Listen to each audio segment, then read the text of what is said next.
Una charla lo puede clarificar todo. Ahora, en Tarde otra vez, la entrevista del día.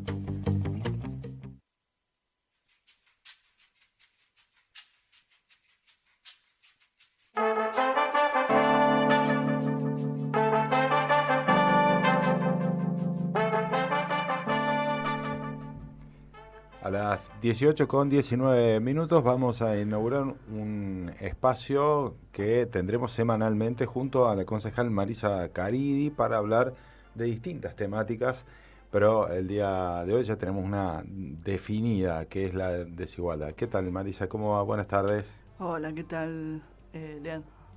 Bueno, gracias por el espacio. La verdad que esto es muy importante, ¿no? Tener espacio donde comunicar ideas, pensar también, ¿no? Con la audiencia, posibilidades también de intercambio de opiniones. Me parece que eso enriquece también socialmente y políticamente, digamos, ¿no? La vida de la ciudad de Río Cuarto. bueno, sí, la verdad que es en general también un poco la intención, lo que nos mueve, ¿no? De ir instalando temas y generando conversación, sobre todo generando debate, discusión, eh, que es un poco también el ámbito en el donde te desenvolves actualmente, ¿no? Un ámbito donde en mayor, menor medida, a veces con más o menos margen de maniobra, se viene dando una discusión y un debate. Lo cierto es que, bueno, aquí vamos a intentar, sin tener ese marco institucional, desarrollar esos temas con más libertad, ¿no? Bueno. Pero, bueno, Marisa, planteabas el tema de la desigualdad eh, en el ámbito nacional y también en el marco de la ciudad de Río Cuarto y no podía evitar hacer una referencia, una alusión a uno de los que fue el leitmotiv de no solo de la campaña, sino también varias veces del oficialismo a nivel nacional, de plantear que la desigualdad en realidad no es un problema, sino que el problema es la pobreza. También con un posicionamiento muy marcado que corresponde a los partidos de la derecha, ¿no? Que plantear que en realidad, bueno, la desigualdad no es un problema, pero ¿cómo lo ves? ¿Cómo lo interpretas? Por eso a mí me parecía interesante, digamos, ¿no? Plantear en esta primera columna esto, como desnudar un poco cuál es el objetivo, digamos, del gobierno nacional, el gobierno de Milei, como gobierno liberal, como gobierno de derecha, digamos, ¿no? En esta profundización de las brechas de desigualdad en la sociedad argentina y en particular en Río Cuarto. Porque en las campañas, digamos, se taparon muchas de estas cuestiones, como que venían a sacar a la casta, que venían, digamos, a combatirla, a plantear, digamos, de que todos íbamos a vivir en una panacea, la dolarización, digamos, como cuestión, digamos, ¿no? de salida económica, de engaños, ¿no? y de mentiras. El principal objetivo de este gobierno siempre fue, digamos, ¿no? transferir los ingresos de los trabajadores a las clases altas, digamos, de fortalecer las ganancias de un sector financiero especulador, y me parece que eso hay que traerlo, digamos, en esos términos. Hoy, ya transcurrido 3 años de gobierno, con ajustes feroces, con, digamos, ¿no? estas cuestiones de denuncias también de corrupción, de que al final la casta eran ellos mismos, ¿no? Y me parece que hay que desnudar esta cuestión, digamos, cuáles eran los verdaderos objetivos que traía este gobierno. de eliminar los derechos, de sacarlos de cuajo, digamos, ¿no? Vienen a castigar en realidad a la clase media, a la clase trabajadora, para esta transferencia de ingresos, digamos, para que los ricos sean más ricos, digamos, hablando claro. Uh-huh. Esta brecha de desigualdades, que si bien existía y venía pronunciándose, a partir de este gobierno, digamos, hace un corte muy profundo, ¿no? de estas diferencias. Y está claro en los datos. En el 2025, el INDEC plantea, digamos, que el 10% de los sectores más ricos le sacaron una diferencia de 13 salarios al 10% más pobre. Uh-huh. Esto implica, digamos, que ese decil más rico en la torta de ingresos se quedó con el 32,8% de esa torta, y los pobres, digamos, el sector más pobre, el decil más pobre, con el 1,8%, ¿no? Estamos hablando de que justamente se profundizó la caída del salario real, el salario perdió poder adquisitivo, y al mismo tiempo, digamos, se destruyó el trabajo formal. Entonces, hay crecimiento de la informalidad, de la precarización. La diferencia entre el promedio de salarios registrado con el trabajo formal es casi del 50%, ¿no? Sí, hay un promedio de 1.320.000 y pico, digamos, el promedio del trabajador formal registrado, y el informal está en 650.000. Entonces, esa diferencia hace, digamos, a que, y en el crecimiento del trabajo justamente informal, hace que la población se esté empobreciendo estructuralmente, porque a veces no solamente es el tema de ingresos, ¿no? También hay otros factores, hay una multidimensionalidad de la pobreza que habla de la caída también de las condiciones de vida, de la calidad de vida. Digamos, hay que alquilar, hay que, digamos, que también eso ha subido en valores importantes, al igual que los servicios.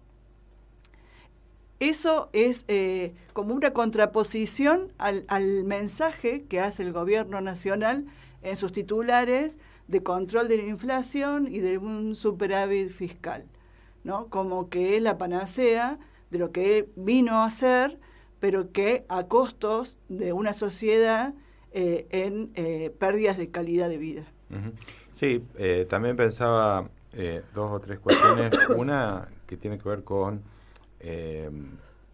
que en esa transferencia de recursos de los sectores más postergados, a través de distintas herramientas, pero entre otras, vos fuiste mencionando la destrucción del empleo formal, que no solo le da un mejor salario a los trabajadores, sino también otro tipo de, podríamos decir, salario diferido, como es el hecho de tener una obra social, claro, el hecho de tener aportes jubilatorios adecuados, bueno, el hecho de también tener otros beneficios, como por ejemplo las vacaciones pagas, bueno, y un montón de otras cosas que se van perdiendo, se va recortando, que significa un trabajo muchísimo más precario, con menos ventajas, menos en lo salarial y menos en esto que son otros beneficios asociados al trabajo, y además planteando un problema futuro también por el tema de las jubilaciones. De alguna manera, comprando una gran hipoteca en pos de transferir más cantidad de recursos a los sectores más concentrados, ¿no? Que por otro lado también tienen nombres y apellidos, ¿no? Exacto, sí, sí.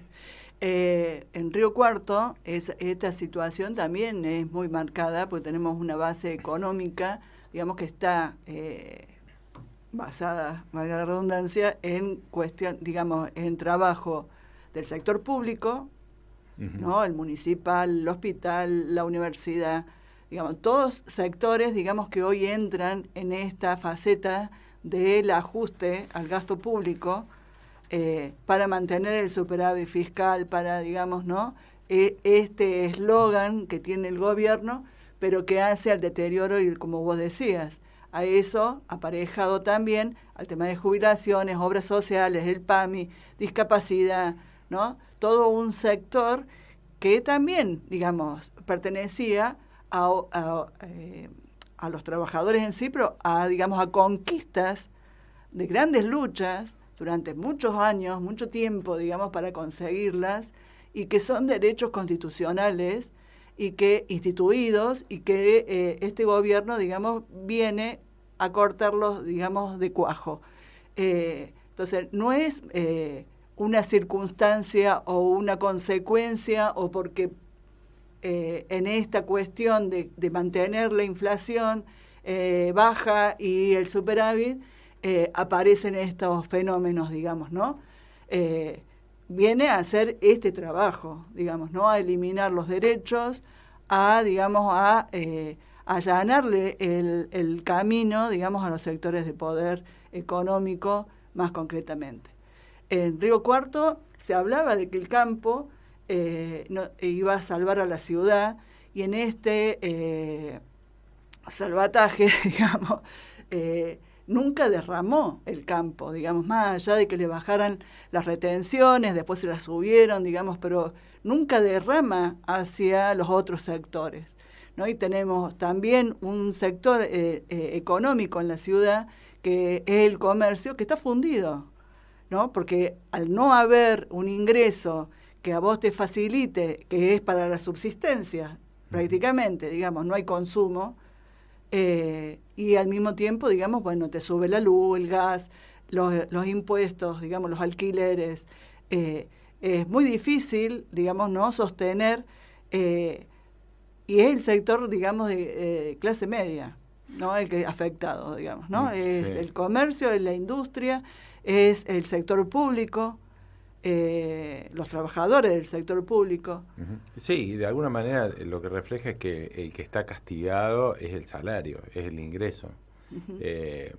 Y por eso también es correcto lo que vos decís. Bueno, por más que el campo está teniendo, o haya tenido, o vaya a tener, como se prevé el año pasado, y buenas cosechas, buenos momentos, esté pasando por buenos momentos, venimos reflejando desde hace más de 2 años caídas permanentes, constantes en consumo, y no solo ya consumo de comercio en general, sino caída de consumo de alimentos, sí. De alimentos, de medicamentos, alimentos básicos. Bueno, es... de alguna manera me parece que termina de desmitificar esto de que si al campo le va bien, a todos nos va bien. Bueno, esto no. De alguna manera lo que está mostrando que no es así. Y lo que está demostrando es precisamente, ¿no?, esto, sectores más ricos y una sociedad fracturada. Una sociedad, digamos, que está trabajando para la subsistencia, que necesita más de un ingreso, y esos trabajos son informales. Están en la informalidad, son trabajos precarios, ¿no? Son, digamos, aquí también se cercenó el tema de la obra pública, digamos, se retiró la obra pública, digamos, todas las posibilidades de trabajo, la construcción está en caída, digamos, no hay...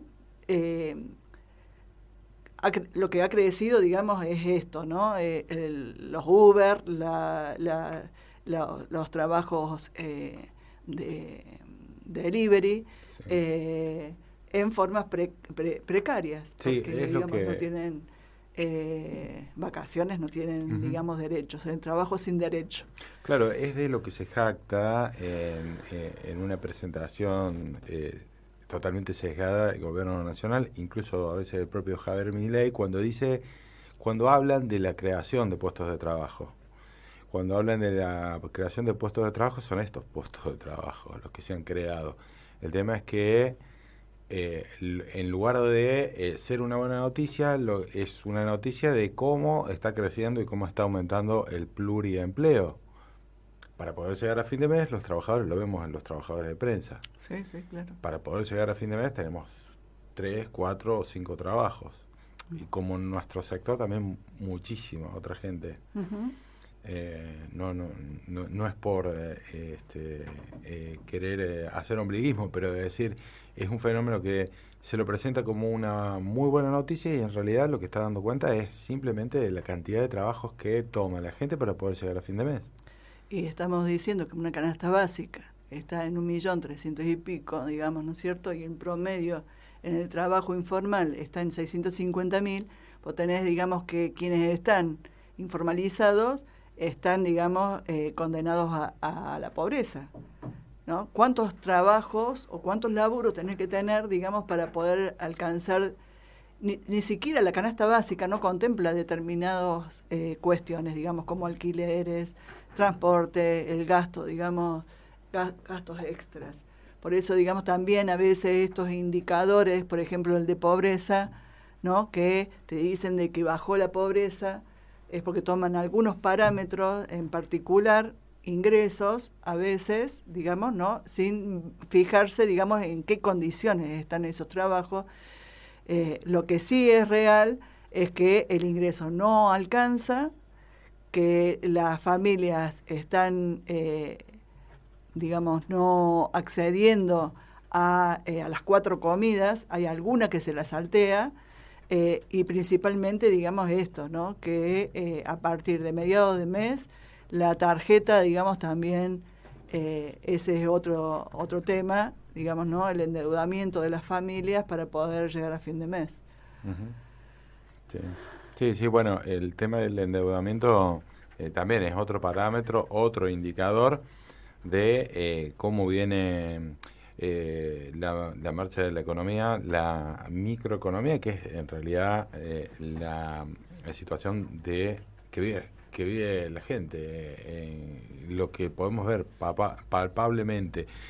Y en relación a esto, Marisa, bueno, lo último que te quería decir es comentar respecto a esto, a lo del endeudamiento y el tema de la pobreza o la supuesta baja de la pobreza, que bueno, que hay un montón de otros datos que son totalmente incongruentes con esto que se presenta como una baja de la pobreza medida de forma unidimensional uh-huh. en función del ingreso, pero cuando te pones a ver que cae el consumo de medicamentos, de alimentos, que sube la cantidad de empleo de la gente, que sube la cantidad de gente que no llega a fin de mes, que hay un nivel de endeudamiento histórico, bueno, es como que salta a la vista que ese dato no es fiable, ¿no?